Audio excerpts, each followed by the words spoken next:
Talking about science, and of course if we're talking about science, and there's one main guy I want to shout out and call into your present notion and your view, and that's Nassim Harmein.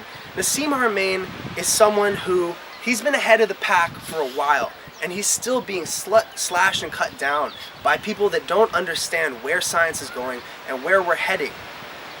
He has theories which are very grounded in the mathematics of how everything fits together, showing how the tetragrammatron, which is the basis of two tetrahedrons built out of a lot of smaller tetrahedrons, composing together to create the male structure for the basis of our reality. And this is known as a Merkaba. And this is seen in Judaism as a symbol, a Star of David, but it's also seen and in a lot of other references and cultures.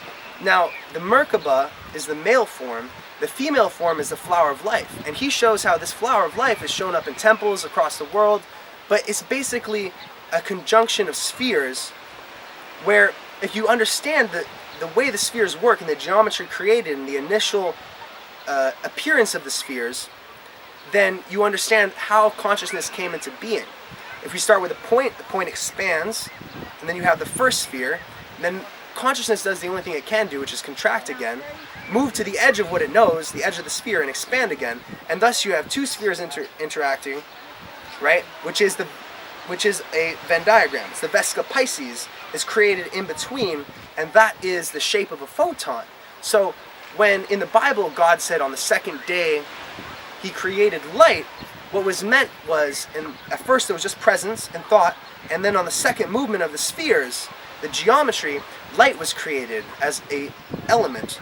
Then on the third, three spheres, more geometry came into present view. On the fourth, more geometry came into present view. This same movement is how the cells duplicate. And if we can understand that there's a male form of lines, there's a female form of curves, and in between is the connection which propagates the expansion of the universe. Now, while we have, in previous video I talked about Dan Winters, Nassim Harmein, he's shown how this ratio precession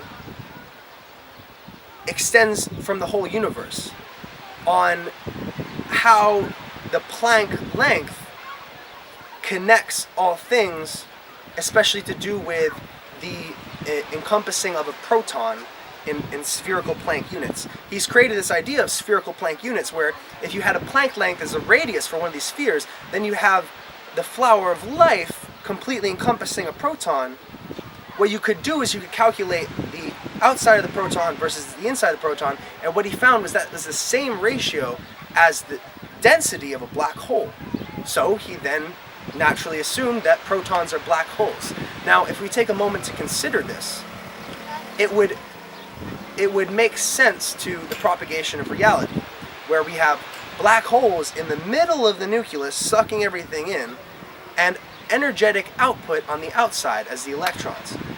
This is a step forward for the science that we now know, but it's also a stepping stone for how we understand reality.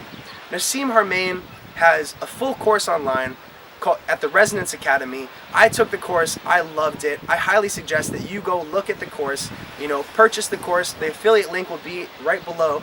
And if you enjoyed this video, if you enjoyed this call out, like, comment, share, and subscribe.